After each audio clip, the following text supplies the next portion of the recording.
बिस्मिल्लाहिर्रहमानिर्रहीम। अस्सलाम वालेकुम प्यारे बच्चों, कैसे हैं आप? यकीनन ठीक होंगे, तंदुरुस्त होंगे। प्यारे बच्चों, जैसा कि आप जानते हैं हम पढ़ रहे हैं उर्दू और जमात है हमारी चहारम। इसमें हमने अपने जिस सबक का कल तारुफी लेक्चर देखा उसका उन्वान है सब्ज़ हिलाली परचम। ये आपकी दरसी किताब का 8वां सबक है और हम इसको आज बाकायदा तौर पर पहले हिस्से में पढ़ने जा रहे हैं, यानी हमारा सबक नंबर 8.1 है। और हम ये देखेंगे कि आज के सबक में हमने ऐसे कौन से हासिलाते ताल्लुम या हासिले ताल्लुम है जिसको सीखना है, जिसकी मशक करनी है और अमली जिंदगी में उसको हम कैसे इस्तेमाल कर सकते हैं। तो सबसे पहले आज के हासिले ताल्लुम के बारे में पढ़ते हैं या देखते हैं। आज आप सीखेंगे इंशाअल्लाह रमूज़े औकाफ, जिसमें कौसैन और वावैन दो अलामात, इनका दुरुस्त इस्तेमाल कर सकें।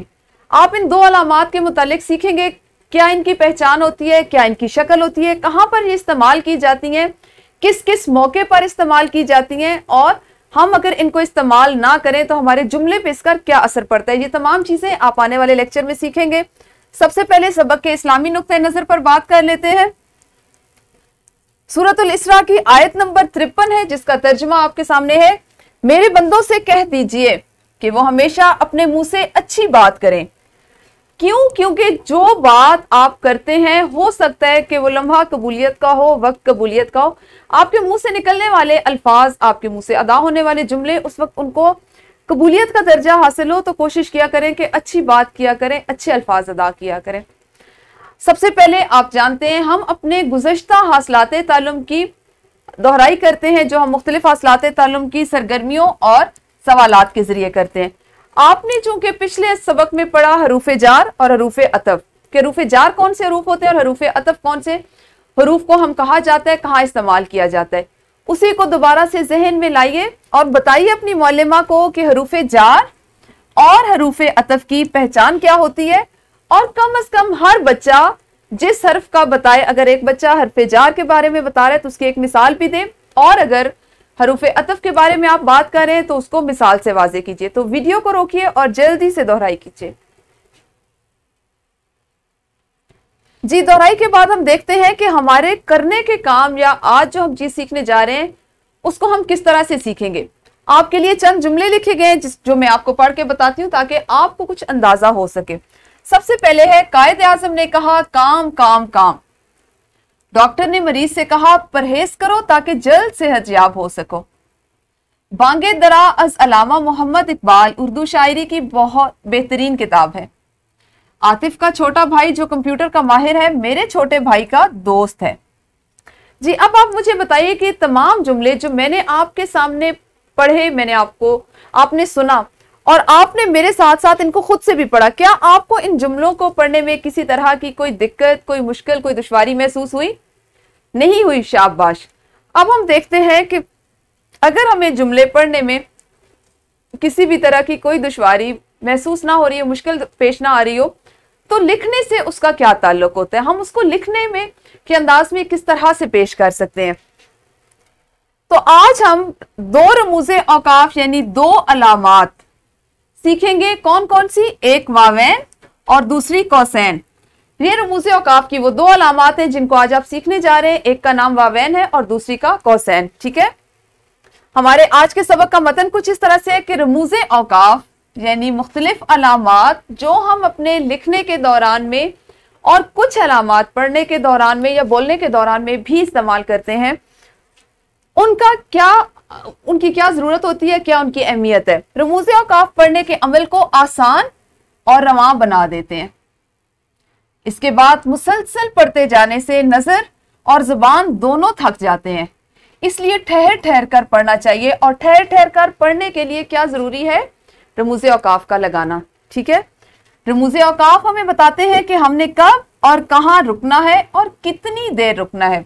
जैसा कि आप इससे कबल खत्मा, सख्ता, सवालिया और वक्फा में पढ़ चुके हैं कि कौन सी अलामत कहाँ इस्तेमाल की जाती है और उस अलामत का क्या मकसद है, किस मकसद के पेश नजर उसको इस्तेमाल किया जाता है, कहाँ पे कितना रुका जाता है, सवाल के इख्तिताम पर कौन सी अलामत इस्तेमाल होती है, सादा जुमले के इख्तिताम पर एक जैसी चीजें, एक जैसे नाम इस्तेमाल हो रहे हो, उनके दरमियान में किन अलामात का इजाफा किया जाता है या कौन से रमूज़े औकाफ इस्तेमाल किए जाते हैं, उन्हीं का यहाँ पे जिक्र किया गया। आप इससे बखूबी वाकिफ है।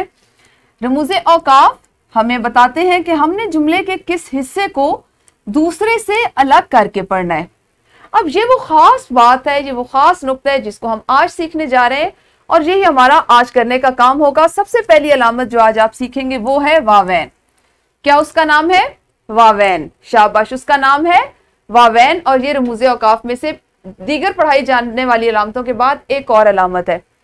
शक्ल इसकी इस तरह से होती है, अगर आप इसको उर्दू में लिखें तो ये यूं और फिर यूं लिखी जाती है, ठीक है, कि जिस तरह छोटे दो वो और फिर उन्हीं को उल्टा कर दिया जाए तो जुमले के आखिर में या बात के आखिर में लगाए जाते हैं। वावैन की अलामत कब इस्तेमाल की जाती है, क्यों इस्तेमाल की जाती है, ये देखते हैं कि वावैन की अलामत किसी दूसरे के अल्फाज को मनोअन, यानी बिल्कुल उसी तरह से, किसी का कौल है, किसी की बात है, किसी का कोई हदीस मुबारका का हवाला है, तो उसको मनोअन यानी उसी तरह से उन्हीं अल्फाज में लिखने के लिए यह अलामत इस्तेमाल की जाती है। जैसे आपने अगर किसी का कौल लिखा तो जहां पे से एक बात शुरू होगी उनके नाम के बाद, तो वहां पे यह अलामत इस्तेमाल होगी। अगली अलामत जो आज हम सीखने जा रहे हैं वो है कौसैन। आपको नाम से अंदाजा हो रहा होगा कि वावैन से मिलता जुलता इसका नाम है। इस अलामत को अदा किया जाता है कौसैन के तौर पर। क्या अलामत है?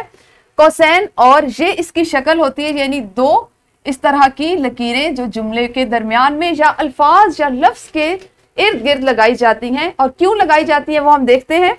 कौसैन की अलामत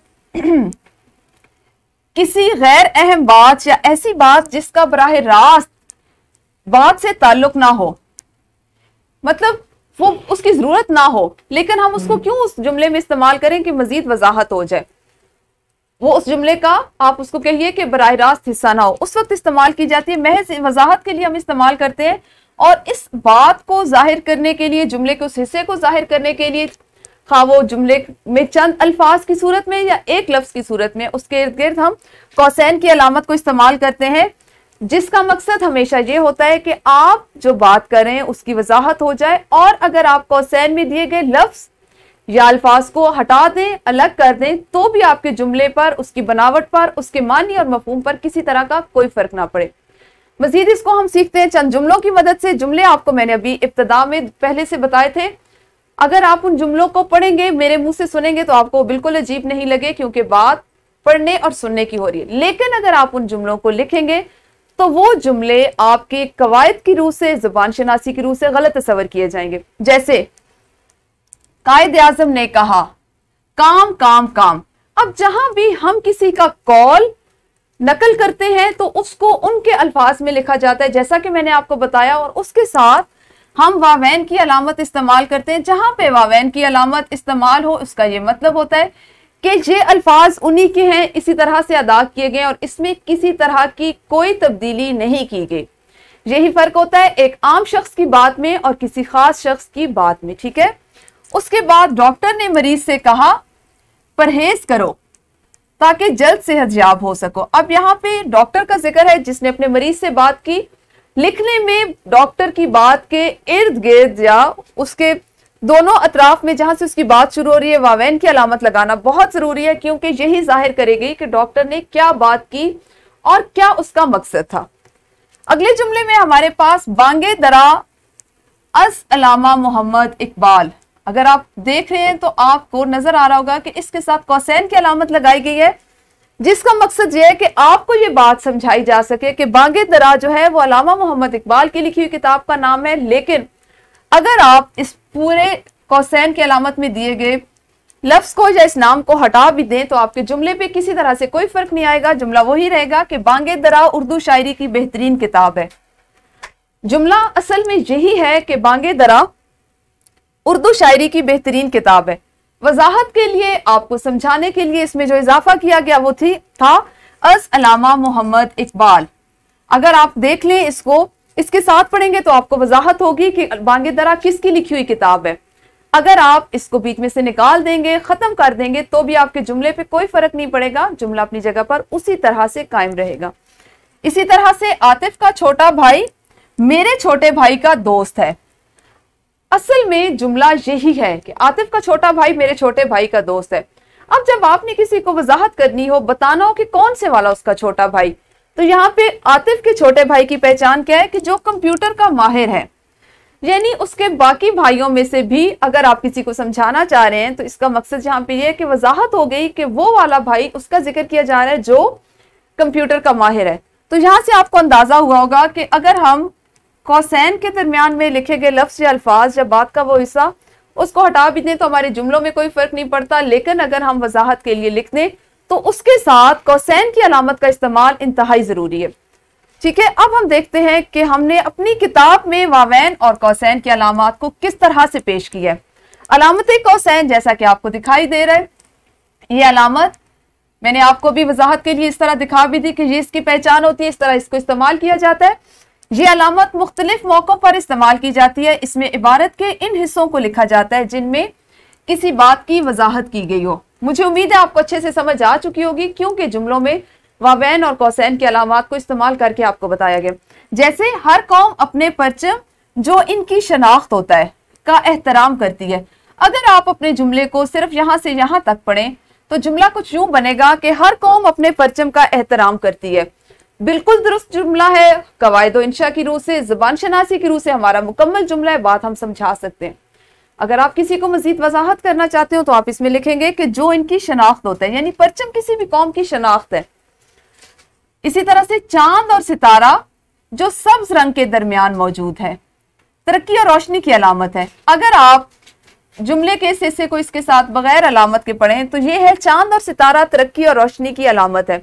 जुमला मुकम्मल है और इसमें किसी तरह की कोई कमी नहीं है, लेकिन वजाहत के लिए अलामत कौसैन का इस्तेमाल किया गया और उसमें लिखा गया कि जो सब्ज रंग के दरमियान मौजूद है। इसी तरह से वावैन जिसके लिए ये शक्ल इस्तेमाल की जाती है, ये अलामत वहां लगाई जाती है जब कोई कॉल, मुकालमा या बातचीत के असल अल्फाज बयान करने हो। मसलन हजूर अकरम सल्लल्लाहु अलैहि वसल्लम ने फरमाया, अमाल का दारोमदार नियतों पर है। अब आप सल्लल्लाहु अलैहि वसल्लम के कॉल को इन अलामात के साथ नकल किया गया, जिसका ये मतलब है कि आप सल्लल्लाहु अलैहि वसल्लम के अल्फाज को उसी तरह से मनोअन पेश किया गया। अगली मिसाल देखिए, आप सल्लल्लाहु अलैहि वसल्लम ने फरमाया, जन्नत माँ के कदमों तले है। और इसी तरह से आप सल्लल्लाहु अलैहि वसल्लम के अल्फाज को अलामत वावैन के साथ पेश किया गया। तो मुझे उम्मीद है कि आपको कौसैन और वावैन के जो रमूज़ औकाफ हैं, जो अलामात हैं, उनकी बहुत अच्छे से समझ आ गई होगी। अब जरा आपकी जांच कर लेते हैं कि आप किस हद तक इसको समझ पाए। जांच के लिए हम करेंगे एक इनफरादी सरगर्मी, और इनफरादी सरगर्मी में आज आप अपनी किताब का सवाल नंबर 8 करेंगे, जिसमें आपके लिए चंद जुमले दिए गए जिनको आपने पढ़ना है और मुनासिब जगह पर वावैन या कौसैन जो अलामत जहां पर जरूरी है उसका इस्तेमाल करना है। तो वीडियो को रोकिए, 5 जुमले हैं, 2 मिनट में इन 5 जुमलों में ये रमूज़ औकाफ की अलामत लगाइए। जी, इनफरादी सरगर्मी के बाद एक छोटी सी मुख्तसर सी ग्रोही सरगर्मी भी हम करेंगे, जिसमें आप 2-2 तलबा जो हैं वो मिलकर काम करेंगे और एक दूसरे को खुद से 5-5 जुमले ऐसे लिख कर दें जिसमें वावैन और कौसैन का इस्तेमाल जरूरी हो। अब वो वावैन और कौसैन लगाकर एक दूसरे के काम की जांच करेंगे। पहला बच्चा भी 5 जुमले लिखे जिनमें वावैन और कौसैन इस्तेमाल, और दूसरा बच्चा भी, पहला बच्चा दूसरे को अपनी कॉपी दे दे और दूसरा पहले को। यूं आप दोनों एक दूसरे के जुमलों में वावैन और कौसैन की अलामत लगाएंगे और फिर अपनी अपनी कॉपियां चेक करेंगे, क्योंकि आपको पता होगा कि आपने क्या सोचकर कहाँ पे कोई अलामत लगाने के लिए कहा और आपके दोस्त ने आया उसको ठीक लगाया या नहीं। तो वीडियो को रोकते हुए ग्रोही सरगर्मी भी खींचे। जी, ग्रोही सरगर्मी के बाद हम करेंगे मश्क, और मश्क का सवाल नंबर 7 आप अभी जमात में करेंगे, जिसमें है दुरुस्त जवाब का इंतखाब करते हुए मुतल्लिका दायरे को काले या नीले कलम से भरें। आपका सबसे पहला इसमें हिस्सा है, ये अलामत है, अलामत दी गई, आपने इसमें से जो दुरुस्त जवाब है उसका चुनाव करना है, उसका इंतखाब करना है। दूसरा हिस्सा है वावैन की अलामत है, इनमें से जो वावैन की अलामत है उसको आपने चुनाव करना है। किसी कॉल, मुकालमा या बातचीत के असल अल्फाज बयान करते वक्त अलामत लगाई जाती है, और मुहावरा के मानी होते हैं और दुरुस्त मुहावरा।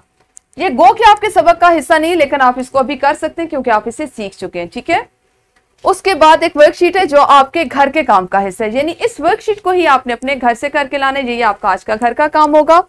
इसमें आपके पास सबसे पहला सवाल है, इन सवालों के जवाबात लिखिए। वावैन कहाँ इस्तेमाल होती है और कौसैन कहाँ लगाते हैं, रमूज़ औकाफ क्यों इस्तेमाल किए जाते हैं, और जुमले के हिस्सों को अलग अलग पढ़ने से क्या फायदा होता है। सवाल नंबर 2, नीचे दिए गए पैरे में मुनासिब जगहों पर कौसैन और वावैन की अलामात इस्तेमाल कीजिए। ये वर्कशीट है जिसका प्रिंट आउट आपकी मुअल्लिमा आपको देंगी और आप इसको घर से करके लाएंगे। हमारा आज का काम यही तक था, जिसमें आपने इब्तदाई हिस्से में सबक के रमूज़े औकाफ की 2 अलामात, अलामत वावैन और अलामत कौसैन, उनकी अशकाल, उनकी पहचान और उनका इस्तेमाल सीखा। कल हम अपने इसी सबक के अगले हिस्से के साथ मिलेंगे। उस वक्त तक अपना ख्याल रखिए। अल्लाह हाफिज। शुक्रिया।